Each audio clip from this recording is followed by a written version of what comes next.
Bharatiya Janata party के खिलाफ है। जी, बिल्कुल आपने सही कहा। इस बार सुजाता जी भी हमारे साथ जुड़ गई हैं उत्तराखंड से, आपका भी बहुत-बहुत स्वागत है। पहले आपके पास ही आता हूँ, लेकिन मैं दर्शक मित्रों आपको बता दूँ कि अभी राजेश ठाकर जी ने जो बात की थी, कई सीटों पर जो कमज़ोर है बीजेपी लग रहा है, तो ये गुजरात का बेसिकली 5 हिस्से होते हैं। जो नॉर्थ में आप पाएँगे कि कच्छ में 1 सीट है, नॉर्थ गुजरात में करीब-करीब 4 सीट हैं, उसके बाद सेंट्रल गुजरात जो कि बेसिकली गांधीनगर है, इसके बाद अहमदाबाद है, इसमें खेड़ा डिस्ट्रिक्ट है, पंचमहल है, दाहोद है और वडोदरा आते हैं। सौराष्ट्र सबसे बड़ा है, यहाँ पर बहुत इम्पोर्टेंट क्योंकि रूपाला जिसकी बात हुई थी, वो राजकोट से आती है, जो पिंक कलर के अंदर लेफ्ट में दिखाया गया है। इसमें सुरेंद्रनगर, राजकोट, जामनगर, पोरबंदर, जूनागढ़, अमरेली, भावनगर ये हैं और ये सारा राजपूत का विद्रोह जो है, ये राजकोट से प्रारंभ होता है, जो कि सौराष्ट्र में आता है। जबकि दक्षिण गुजरात के अंदर आपको भरूच जो कि एक ट्राइबल सीट है और इसके अलावा नर्मदा, सूरत, डांग, वलसाड और ये सारे एरियाज़ आते हैं, वापी भी यहाँ पर आता है। तो नॉर्थ गुजरात की जो 4 सीटें हैं, बनासकाठा, खास तौर से मेहसाना, पाटन और साबरकांठा, यहाँ पर कांग्रेस का ट्रेडिशनली स्ट्रॉन्ग एरिया रहा है और इस बार भी कांग्रेस बेहतर करने की कोशिश कर रही है और जो गेनीवन की बात हो रही है, वो बनासकाठा नंबर 1 का जो सीट नंबर 2 का सीट है ये, बनासकाठा जो टॉप नाइट नॉर्थ में दिखाई गई है, उससे आपको इसका संदर्भ मिल सकता है। खैर, हम आते हैं अब लौटते वापस अपने पैनलिस्ट के पास। तो सुजाता जी पहले मैं आपके पास आता हूँ, फिर मैं अरुण कुमार जी के पास आऊँगा। क्या हालात इस टाइम इमर्ज हो रहे हैं? रण तो बड़ा भीषण होगा इस बार और एक चीज़ का आभास हो रहा है जिसके बारे में राजेश जी ने बात की और वो सिर्फ़ एक स्टेट की बात नहीं है, बहुत सारी स्टेट्स की बात है कि इस बार की लड़ाई दरअसल राजनैतिक दल नहीं लड़ रहे हैं, जनता लड़ रही है और जनता कुछ ऐसा मन बना चुकी है कि उसको लगता है कि कहीं न कहीं ये जो अहंकार है, ये बहुत बढ़ चुका है। इसको जवाब देना ज़रूरी है इस समय और जनता अपने अब जो सोशल मीडिया के ऊपर जो कैम्पेन्स आ रहे हैं, go back Modi, Modi down down, no vote for Modi, ये सारी चीज़ें और कई ट्विटर पे देखो, बाकी फेसबुक पे देखो, बाकी सोशल मीडिया पे देखो, जिस ढंग से मोदी के खिलाफ लोग खुलकर बोल रहे हैं, मुझे लगता है शायद इसीलिए मोदी और शाह को रात की नींद जो उनकी निकल गई है। इवन मणिपुर में शाह चले गए, अमित शाह चले गए, वहाँ पे विरोध उनका जो हुआ है, जिस कारण जिसके प्ले कार्ड्स दिखाए गए, जो नारे लगाए गए हैं, वो देखकर ही समझा उल्टे पैर भागना पड़ा उसको अब अपनी जान बचाने के लिए। और ये स्थितियाँ कई जगह पैदा हो रही हैं। फिर भी पूरे परिदृश्य पे अब आज तो चुनाव का जो प्रचार है पहले दौर का थम जाएगा और परसों अब वोटिंग है, करीब-करीब 100 सीटों की।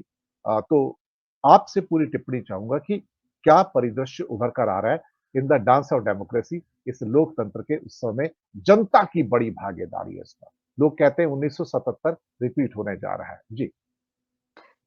जो बात आप कह रहे हैं ना, अगर उसमें मैं शुरुआत इस बात से करूं कि कल एक आग लगी थी, लिटरल आग। आग तो वैसे ही लगी हुई है। इनकी मतलब जो ये 56 इंच की छाती बता रहे थे, वो सब तो है ही, वहां आग लगी हुई है। लेकिन एक आग इनके कार्यालय में क्यों लगी, ये सवाल उठता है। और हम सब जानते हैं इस बात को कि जब भी सत्ता जाने वाली होती है, तो फाइलों को जलाने की कोशिश करी जाती है और वही गृह मंत्रालय में कल होते हुए देखा गया। अब मैं आपको अगर बताऊं कि मणिपुर जब गए थे अमित शाह जी और उन्होंने वहां पे बड़ी-बड़ी बातें करी। उन्होंने कहा कि हम यहाँ की जो यहाँ पर जो वायलेंस हो रहा है, इसको चुनाव के बाद मतलब हमें जिता दो, उसके बाद हम इस वायलेंस को रोक देंगे। भाई आप तो वॉर रोकने वाले लोगों में से हो। आप वो वाली वॉर थोड़े दिन के लिए रोक देते हो, पूरी ही रोक देते हैं। लेकिन अब जब ये बात कह रहे हैं ना, तो इसका असर मैं केवल मणिपुर के बारे में नहीं बात करूंगी। मणिपुर में तो है ही, बहुत विरोध है इनका। लेकिन जो असली विरोध मैं बता रही हूँ आपको, वो नागालैंड, मेघालय और मिजोरम से मुझे जो मतलब मैसेजेस आए हैं और जो नागालैंड मिजोरम के जो ग्रुप्स है, उसमें मैं देख रही हूँ कि लोग कह रहे हैं कि he is again giving a जुमला, नो मोर बीजेपी। ये सारे शब्द इस्तेमाल किए जा रहे हैं वहां के नागा और मिजो लोगों के द्वारा कि ये वादा कर रहे हैं कि चुनाव के बाद करेंगे, चुनाव के पहले क्यों नहीं करते। तो मुझे लगता है कि मोदी और शाह की जोड़ी इस बात को समझ गई है कि उनका बुरा वक्त शुरू हो चुका है। मैं आपको उत्तराखंड के बारे में बताऊं तो उत्तराखंड में तो सब रो रहे हैं, पता नहीं विलाप क्यों हो रहा है इतना, है? आप बताइए कि ये तो राम भगवान को लाने वाले लोग हैं? और भाई वनवास पे तो भगवान राम स्वयं गए थे, सब कुछ छोड़कर। ये कहते हैं राम को लाए हैं और यहाँ पर देवभूमि में विलाप कर रहे हैं।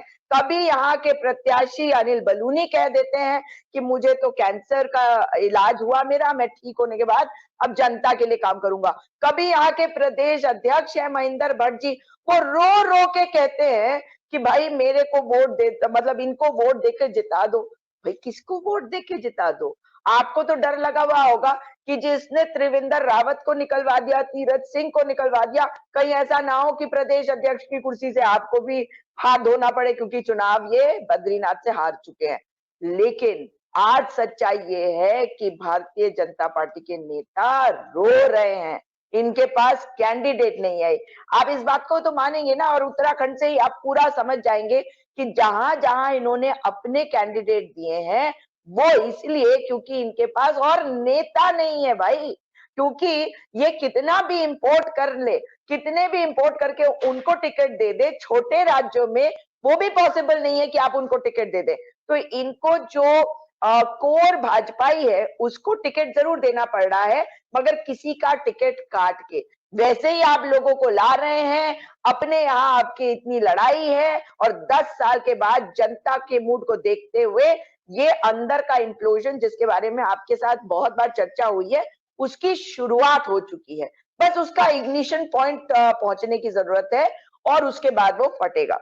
आपने देखा है कि जब हम बात करते हैं उत्तर प्रदेश की, तो कैसे भारतीय जनता पार्टी किस तरह का रूप अख्तियार कर लेती है, जैसे कि उनका आधिपत्य है हर सीट पर, और कांग्रेस पार्टी को अपशब्द कहने के अलावा उनके पास नहीं होता। मगर आपने नोटिस किया होगा कि आदित्यनाथ उस अग्रेशन के साथ चुनाव नहीं लड़ रहे इस बार, ये बात साफ है। वो अपने आप को बचा रहे हैं, क्योंकि वो जानते हैं कि अगर मोदी और अमित शाह दोबारा आते हैं, और खास करके मोदी जी, तो उनका जाना तय है। उनकी आंख के सामने नितिन गडकरी का हाल जो हो रहा है, जो इसके पहले बाकियों का हुआ है, वो जानते हैं इस बात को। और मैंने उनके भाषण बड़े ध्यान से सुने, कब वो उत्तराखंड आए कब गए कुछ पता नहीं चल रहा।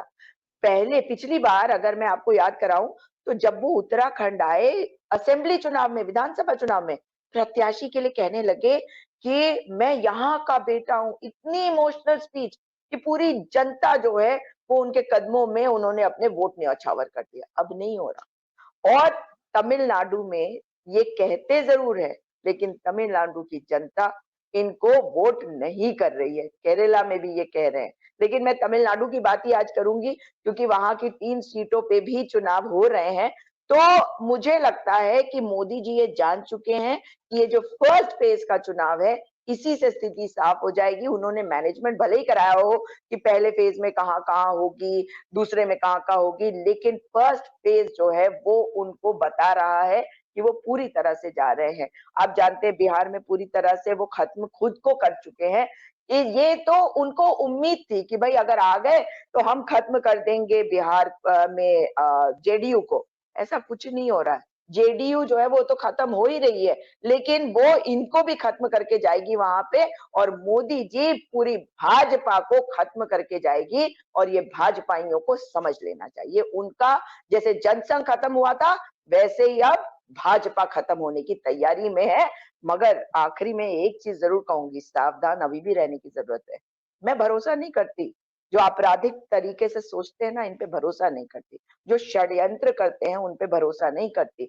और ये देश के दुश्मन हैं, और इनसे सावधान रहने की जरूरत है, क्योंकि जाते जाते ये जहर फैला के जाएंगे, या अपने आप को जाने से रोकने के लिए किसी भी हद तक जाएंगे। जब तक रिजल्ट अनाउंस नहीं हो जाते, ये समझ लीजिए कि इनके पास बहुत तरीके हैं।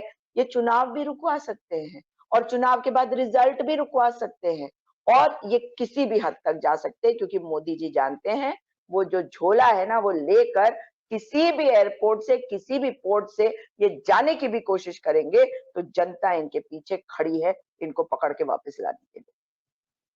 ये बात तो आपने सही कही है। अरुण जी आपके पास आता हूँ। सच बात तो यह है कि